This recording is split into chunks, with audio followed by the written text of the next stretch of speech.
jam 8 malam.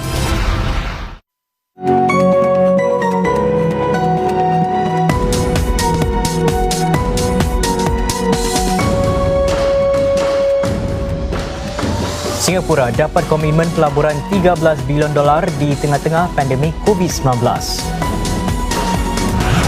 Menteri MCCY berkata garisan pemisah menjadi semakin buruk akibat pandemik COVID-19.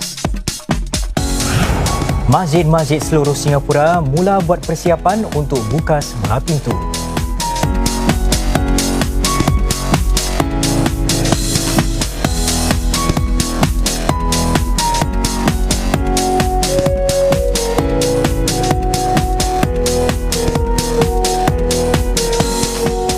Salam sejahtera. Singapura mendapatkan komitmen pelaburan bernilai $13 bilion bagi 4 bulan pertama tahun ini walaupun dengan kegiatan ekonomi yang muram di pandemik COVID-19. Ikrar itu melampaui sasaran seluruh tahun iaitu 8 hingga 10 bilion dolar.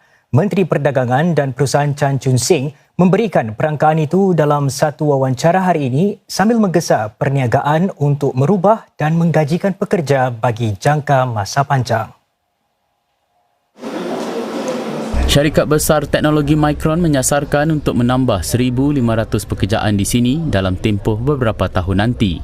Syarikat itu adalah antara lain yang terus menggajikan pekerja di sini seperti platform e-dagang Lazada dan Shopee yang meluaskan pasukan analisis data, pembangunan perniagaan serta pembangunan produk. Cik Chan berkata pelaburan-pelaburan ini mencerminkan keyakinan terhadap ekonomi Singapura.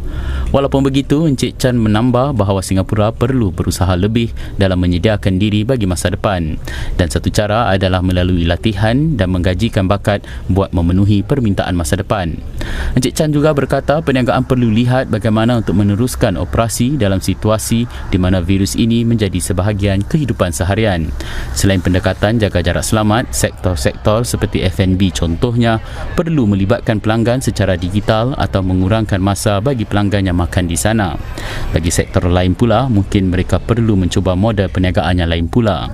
Pemerintah pula, kata Encik Chan, akan meningkatkan usaha untuk berinovasi dalam mencari huraian baru kepada masalah lama. Garisan-garisan pemisah berdasarkan kerakyatan, kaum dan agama telah menjadi semakin buruk akibat pandemik COVID-19. Menteri Kebudayaan, Masyarakat dan Belia Grace Fu berkata demikian di satu dialog mengenai kaum melibatkan lebih 100 peserta. Ia dianjurkan onepeople.sg dan Roses of Peace. Cik Fu berkongsi satu contoh di mana ada warga tempatan yang menyeru agar warga asing dihantar pulang ke negara asal mereka.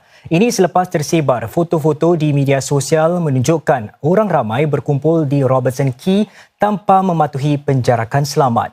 Cik Fu berkata orang ramai kecewa dan gelisah tentang kehidupan mereka yang sebaliknya memberi tekanan kepada garisan sosial.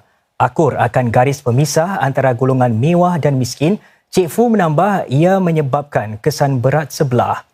Beliau menyeru agar orang ramai menyokong satu sama lain dan membina sebuah masyarakat yang bersatu. Cik Fu menambah, virus tidak memilih kulit dan kita semua bertanggungjawab mencorak fabrik sosial Singapura. Singapura melaporkan 506 kes baru jangkitan COVID-19 sejak tengah hari tadi. Ini membawa jumlah keseluruhan kes-kes di negara ini kepada 34,366. Menurut Kementerian Kesihatan MOH, sebahagian besar kes-kes baru itu melibatkan para pekerja asing yang tinggal di dormitori-dormitori. Dua daripada kes-kes baru itu adalah warga negara atau penduduk tetap Singapura. MOH akan memberikan lebih banyak perincian malam ini nanti. Semalam, Singapura mencatatkan seramai 1,337 pesakit yang dibenarkan pulang iaitu jumlah tertinggi dalam masa sehari. Setakat ini, seramai 19,631 pesakit sudah pulih sepenuhnya. 3 banduan dan seorang jururawat di penjara Changi diuji positif COVID-19 semalam. Menurut Khidmat Penjara Singapura, kes-kes baru COVID-19 itu tidak dapat dikaitkan puncanya dan tiada lagi kes baru berpunca daripadanya. Ia juga tidak menyatakan bila 4 kes COVID-19 di penjara tempatan itu dikesan. Kesemua 3 banduan terbabit sedang menjalani proses pengasingan apabila mereka diuji positif COVID-19. Ia merupakan sebahagian protokol pihak penjara bagi banduan-banduan baru diasingkan selama 14 hari dan diuji bagi COVID-19. Selepas disahkan positif, 3 banduan terbabit telah diasingkan dan ditempatkan di kemudahan penjara yang berlainan. 2 daripada banduan itu telah pun dibenarkan keluar dari kemudahan pengasingan itu, manakala baki seorang lagi masih sihat secara klinikal. Jururawat terbabit pula juga sudah pulih dan kembali bertugas. Presiden Amerika Syarikat Donald Trump sekali lagi mengecam China berhubung cara ia menangani penularan virus COVID-19. Presiden Trump menuduh Beijing tidak berterus terang pada peringkat awal lantas menyebabkan penularan virus corona itu ke seluruh dunia meragut nyawa lebih 100,000 rakyat Amerika. China juga dituduh mempengaruhi sepenuhnya Pertubuhan Kesihatan Sedunia WHO.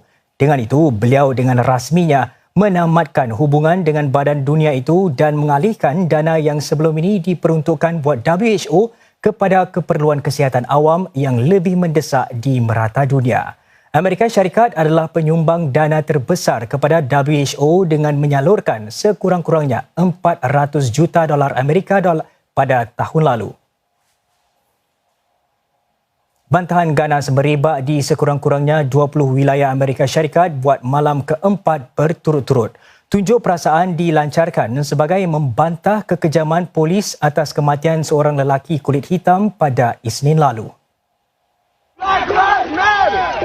Rumah Putih diletakkan di bawah sekatan pergerakan apabila ratusan orang berkumpul di luar bangunan ikonik itu menuntut keadilan atas kematian lelaki kulit hitam George Floyd. Floyd, 46 tahun, meninggal dunia di Minneapolis sejurus selepas seorang pegawai polis kulit putih, Derek Chauvin, menahannya dan menekan lututnya di leher walaupun mangsa berulang kali meminta tolong kerana tidak boleh bernafas. Pegawai polis tersebut telah didakwa atas kesalahan membunuh. Rusuhan ganas mula meletus di Minneapolis dengan penunjuk perasaan membakar dan menjarah beberapa bangunan. Gubernur wilayah Minneapolis malam mengisytiharkan perintah berkurung sebelah malam, namun penunjuk perasaan terus mengganas.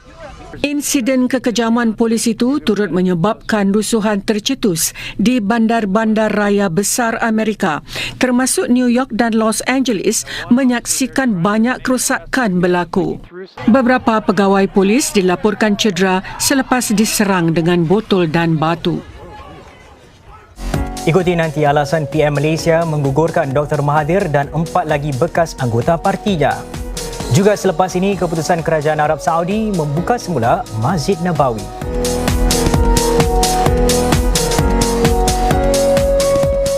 Jimat tenaga dan wang hanya dengan Mitsubishi Electric Starmax Aircon, mudah dibersihkan dan tiada bunyi bising.